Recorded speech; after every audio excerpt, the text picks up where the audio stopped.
राम राम। मेरे वृंदावन में तू नई नई आई है, मोए ना जाने। मैं जहां पे नंद को छोड़ा हूं, सब मुंह पे कन्हैया कहे।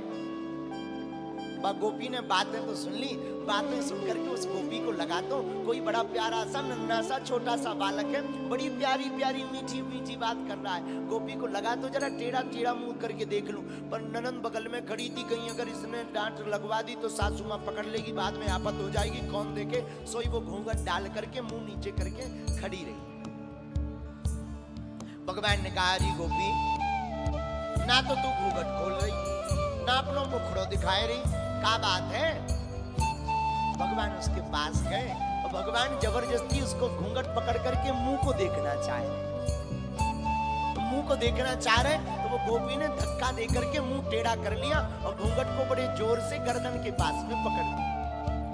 भगवान फिर गए, घूंघट को लिया, भगवान मुंह देखना चाह, अरे गोपी जरा मुंह तो दिखा, तू कैसे दिखे। गोपी ने फिर मुंह टेढ़ा कर लिया, 3-4 बार हुआ। अब हमारे भगवान ने भी कह दिया, जा तू अपनो मुंह नहीं दिखाए रही, मैं भी वचन को पक्को हूं, जा जीवन भर मैं भी तुझे अपनो मुंह नहीं दिखाऊंगा। महाराज भगवान आ गए, बात आई गई हो गई।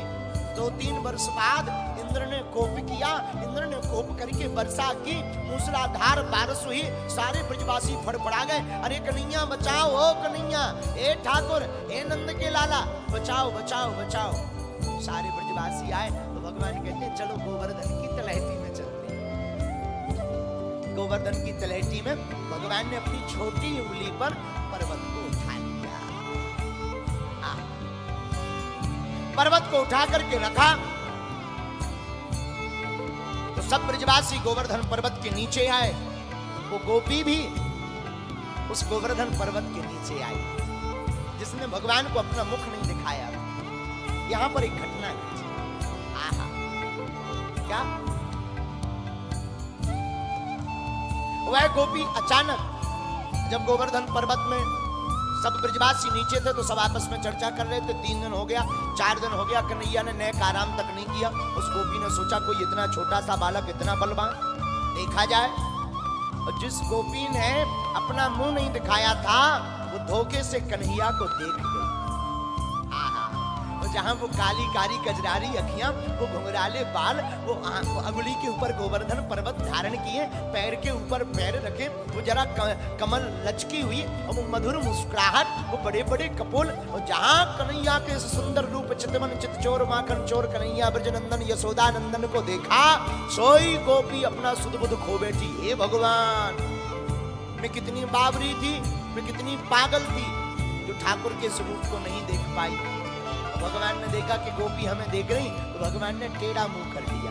अब तो गोपी तड़प उठी, भाग करके दूसरी तरफ गई, तो भगवान ने दूसरी तरफ मुंह कर लिया। उस तरफ भागी भागी गई, भगवान ने ऊपर मुंह कर लिया। अब गोपी रोने लगी, सरकार हमें क्षमा कर दो, हमसे भूल हो गई, ठाकुर जी हमसे भूल हो गई, हमें क्षमा करो। भगवान कुछ नहीं बोले। गोपी बोली, सरकार हमने तो सासू मां के कहने की आज्ञा मानी है, हमें क्या पता कि आप इतने दिव्य हैं। अगर हमें पता होता कि आप इतने दिव्य हैं, मैं कभी ऐसा गुनाह नहीं करती।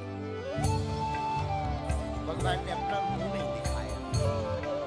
महाराज 3 दिन तक वो गोपी रोती रही, भगवान ने मुंह नहीं दिखाया दोबारा।